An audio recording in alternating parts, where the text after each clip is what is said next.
आप अहम खबर है, खैबर पख्तूनख्वा असेंबली तहलील करने के लिए गवर्नर को समरी इरसाल। पेशावर वजीर आला खैबर पख्तूनख्वा महमूद खान ने गवर्नर को समरी इरसाल कर दी है। गवर्नर ने 48 घंटों में समरी पर दस्तखत नहीं किए तो असेंबली खुद ब खुद टूट जाएगी। अपडेट कर रहे हैं आपको, खैबर पख्तूनख्वा असेंबली तहलील करने के लिए गवर्नर को समरी इरसाल कर दी गई है। वजीर आला खैबर पख्तूनख्वा महमूद खान ने गवर्नर को समरी इरसाल कर दी है। गवर्नर ने 48 घंटों में समरी पर दस्तखत नहीं किए तो असेंबली अज खुद टूट जाएगी। अपडेट कर रहे हैं आपको, खैबर पख्तूनख्वा असेंबली तहलील करने के लिए गवर्नर को समरी इरसाल कर दी गई है। वजीर आला खैबर पख्तूनख्वा महमूद खान ने गवर्नर को यह समरी इरसाल कर दी है।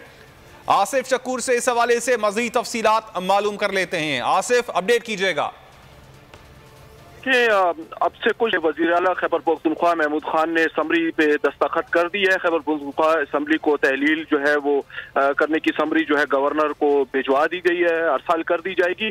और इससे पहले वज़ीर आला हाउस में जो है मशावरती इजलास भी हुआ जिसमें सूबाई वज़रा जो है उन्होंने शिरकत की है और काफ़ी देर तक वज़रा जो है वहाँ पर CM खैबर पख्तूनख्वा महमूद खान के साथ मौजूद रहे और उसके बाद महमूद खान ने समरी पे अब से कुछ देर पहले दस्तखत किए हैं और गवर्नर खैबर पख्तूनख्वा को जो है ये समरी अरसाल कर दी जाएगी। अगर खैबर पख्तूनख्वा के गवर्नर ने समरी मंजूर कर ली तो असम्बली उसी वक्त तहलील होगी, वरना 48 आइन के मुताबिक 48 घंटों में खुद ब खुद जो है तहलील हो जाएगी अगर गवर्नर ने दस्तखत ना किए, समरी को मंजूर ना